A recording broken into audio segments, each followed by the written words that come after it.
हाय दोस्तों, welcome back my channel digital ज्ञान।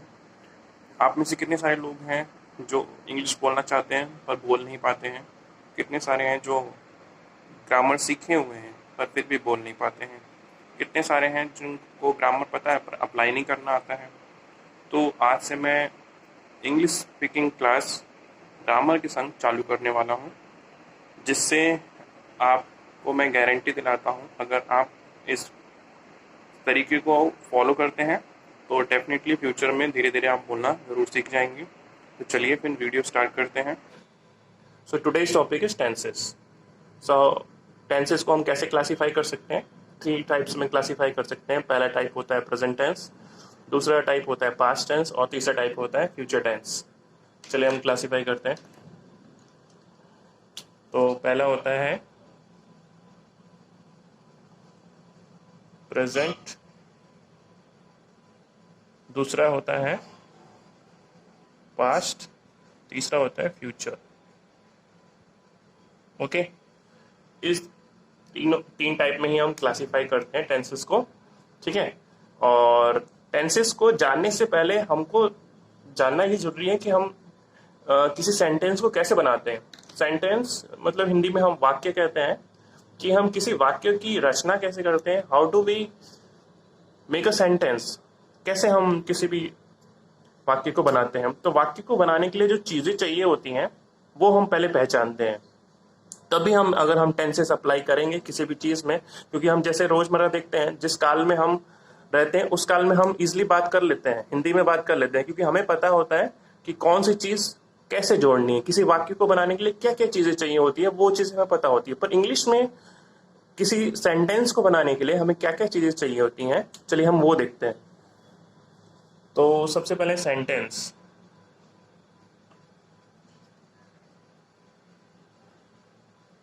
तो सेंटेंस बनाने के लिए जो चीजों की जरूरत होती है, चलिए हम देखते हैं। वो है सबसे पहले पर्सन। ओके, सबसे पहले पर्सन मतलब काम करने वाला, और इंग्लिश में we can call it doer, the one who do the work. Okay, this is called person.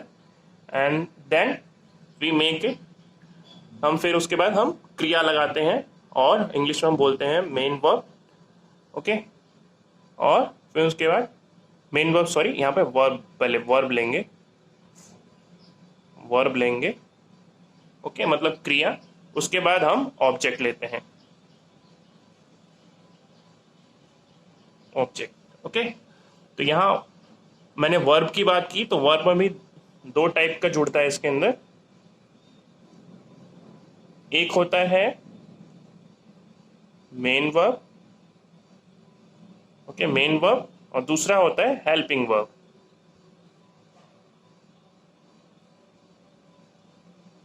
Helping verb, इसमें एक और आता है मोडाल्स। मोडाल्स अलग चीज हो जाता है, पर हम ये 2 टाइप ही ज्यादा मोस्ट प्रोबेबली हम यूज करते हैं।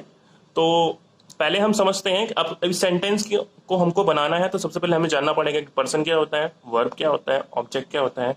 उसके बाद इस वर्ब में मेन वर्ब क्या होता है, हेल्पिंग वर्ब क्या होता है। अगर ये चीजें हमने जान ली तो ये 3 टेंसेस बनाना बहुत आसान हो जाएगा। तो चलिए हम सबसे पहले पर्सन जानने की कोशिश करते हैं कि पर्सन क्या होता है। अब हमें पता है कि सिर्फ पर्सन मतलब जो काम करता है। सो इस पूरे वर्ल्ड में सिर्फ 3 लोग ही काम करते हैं, एक मैं, एक तुम करके, और एक वह करके लोग आते हैं जो किसी काम करते हैं। चलिए हम देखते हैं कैसे हम क्लासिफाई कर सकते हैं पर्सन को। पर्सन को हम कैसे क्लासिफाई कर सकते हैं?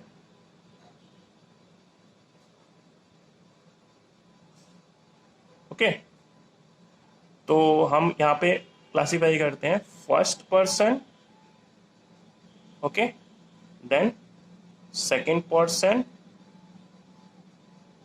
And third person. ओके, अब यहाँ पे जैसे हिंदी में एक वचन बहुवचन होता है, मैं और हम लोग ऐसा करके आता है, वैसे ही पर्सन में भी सिंगुलर और प्लूरल आता है। सिंगुलर जैसे मतलब सिंगल, और प्लूरल मीन्स बहुत सारे लोग। यहाँ हम सिंगुलर लिख देते हैं और यहाँ हम प्लूरल लिख देते हैं। इसको हम प्लूरल पढ़ते हैं, ना कि प्लूरल प्लूरल। बहुत बच्चों को देखा है जो प्लूरल प्लूरल पढ़ते हैं, इसको हम प्लूरल पढ़ते हैं। ओके, अब चलिए हम इसको क्लासिफाई करते हैं।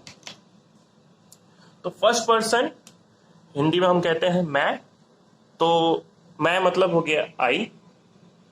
ओके, इसका हम बहुवचन यानी प्लूरल, इसको हम बोलते हैं वी। Okay, we. इसमें आ जाएगा मैं, इसमें आ जाएगा हम। हिंदी में लिख देता हूं आपको आसानी रहेगा, मैं, और इसमें आ जाएगा हम। ओके, सेकंड पर्सन में आता है तुम। ठीक है, तुम मतलब यू, और इसका प्लूरल क्या हो जाता है, यू। अब इसमें दोनों में यू यू है, तो क्या मीनिंग भी सेम होगा? नहीं। अगर हम हिंदी में बात करें तो यहाँ पे आ जाता है, जब एक आदमी रहता है, हम जिससे बात करते हैं तो उससे उसको हम तुम बोलते हैं। पर वही अगर बहुत सारे लोग होते हैं तो उसको हम तुम लोग करके बोलते हैं। तो इसमें आ जाएगा तुम और इसमें आ जाएगा तुम लोग।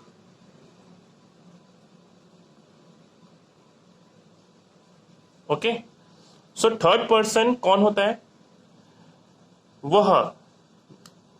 ठीक है, जब हम बोलते हैं वह खा रहा है, वह पी रहा है, वह जा रहा है, तो इसमें हम थर्ड पर्सन करके बोलते हैं। तो थर्ड पर्सन में कौन कौन आता है, तो अगर कोई लड़का है या कोई पुरुष है तो उसके लिए हम ही यूज करते हैं। ठीक है, तो ये बॉय के लिए यूज होता है, या किसी मेल के लिए मेल लिख देते हैं।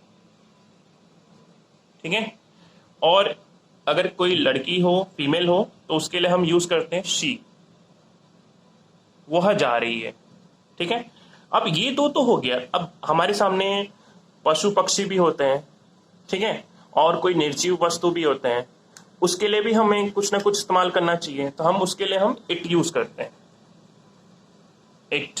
तो इट जो होता है वो एनिमल के लिए भी यूज होता है और नॉन लिविंग थिंग्स के लिए भी यूज होता है, जिसमें जान नहीं होता है। तो हम यहां लिख सकते हैं एनिमल और नॉन लिविंग थिंग्स जो भी होते हैं। अब आखिरी जो आता है वो आता है नाम, नाम के रूप में भी हम इस्तेमाल करते हैं। तो थर्ड पर्सन में लास्ट आता है नेम।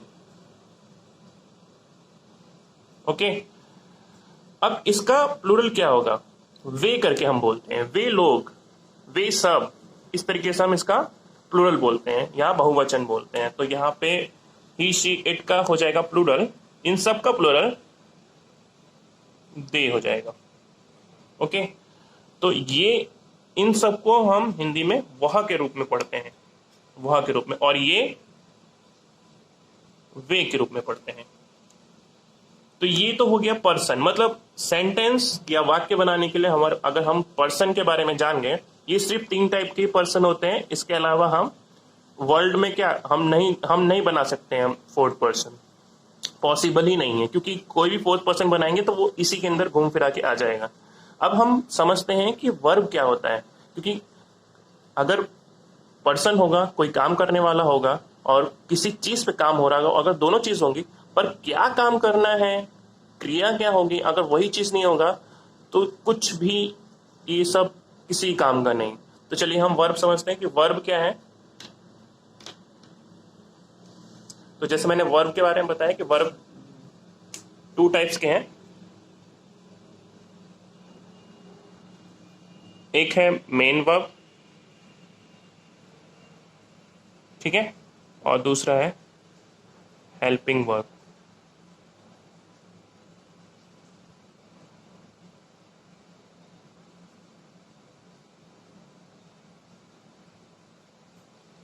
अब समझते हैं कि ये दोनों वर्ब हैं क्या, क्यों इनको हेल्पिंग बोला जा रहा है और इसको मेन बोला जा रहा है, क्यों बोला जा रहा है। जैसे नाम ही दिख रहा है कि ये मेन है, मतलब मेन जो क्रिया है वही, इसको ही मेन वर्ब बोलेंगे। जैसे हम कोई भी सेंटेंस बनाते हैं, फॉर एग्जांपल सेंटेंस, यहाँ पे कोई भी एक सिंपल सा सेंटेंस बनाते हैं, for example happy, happy is eating. Okay, happy is eating, happy is eating मतलब हैप्पी एक लड़की का नाम है जो खा रही है। तो यहां पे देखें सेंटेंस में, तो ये तो हो गया पर्सन, पर्सन हो गया। ओके, अब यहां पे दो चीज आ गई हैं, तो इन दोनों को मिला के हम वर्ब बोलते हैं, सही बात है। पर इन दोनों में से हेल्पिंग वर्ब कौन सा है और मेन वर्ब क्या है? जैसे यहाँ पे सेंटेंस में मैंने पहले बताया था कि मेन वर्ब जो है वो मेन क्रिया होती है, ठीक है। हेल्पिंग से नाम से हो रहा है कि उस क्रिया को करने के लिए या उस वाक्य को कंप्लीट करने के लिए हम कोई चीज जोड़ देते हैं। जैसे हम हिंदी में बोलते हैं है के रूप में बोलते हैं, था के रूप में बोलते हैं, या गा के रूप में बोलते हैं। ये सब सहायक है, उस सेंटेंस को बताती हैं कि वो कौन से काल में हुआ है, ठीक है, कौन से काल में हुआ है। जैसे हम हिंदी में ले लेते हैं, तो हिंदी में भी बोलते हैं खाएगा, तो एक गा लगा रहे हैं वाक्य में, तो इसका मतलब उस सेंटेंस से हमें पता चल रहा है कि वो फ्यूचर में है। या खाया था, इसका मतलब उस था से पता चल रहा है कि उसने कोई काम कर चुका है या भूतकाल में हो चुका है, और खा रहा है वो अभी मतलब वर्तमान काल में है। तो ये जो सेंटेंस होता है अगर हम हिंदी में ले तो है, था के रूप में और गा के रूप में, ये सब चीजें हम हेल्पिंग में बोलते हैं, क्योंकि ये सब चीजें हमें बताती हैं, ये हेल्प करती हैं कि कौन से काल में हो रहा है चीजें, ठीक है। पर मेन वर्ब से कुछ लेना देना नहीं है, मेन वर्ब सिर्फ बताता है कि कौन सी क्रिया है जो उस काल में हो रही है, ठीक है। तो यहां जैसे वर्तमान काल में इसको प्रेजेंट टेंस बोलेंगे, तो प्रेजेंट टेंस में यहां पे हम देखेंगे तो ये जो ईटिंग है इसका ये मेन काम है, ठीक है। मतलब ये पूरा वाक्य जो है वो ईटिंग पे ही निर्भर है। तो यहाँ पे जो मेन वर्ब है वो ये मेन वर्ब है और ये हेल्पिंग वर्ब है, ठीक है। तो आज की क्लास से बस इतना ही, आगे हम समझेंगे हेल्पिंग वर्ब और ऑब्जेक्टिव। Thank you.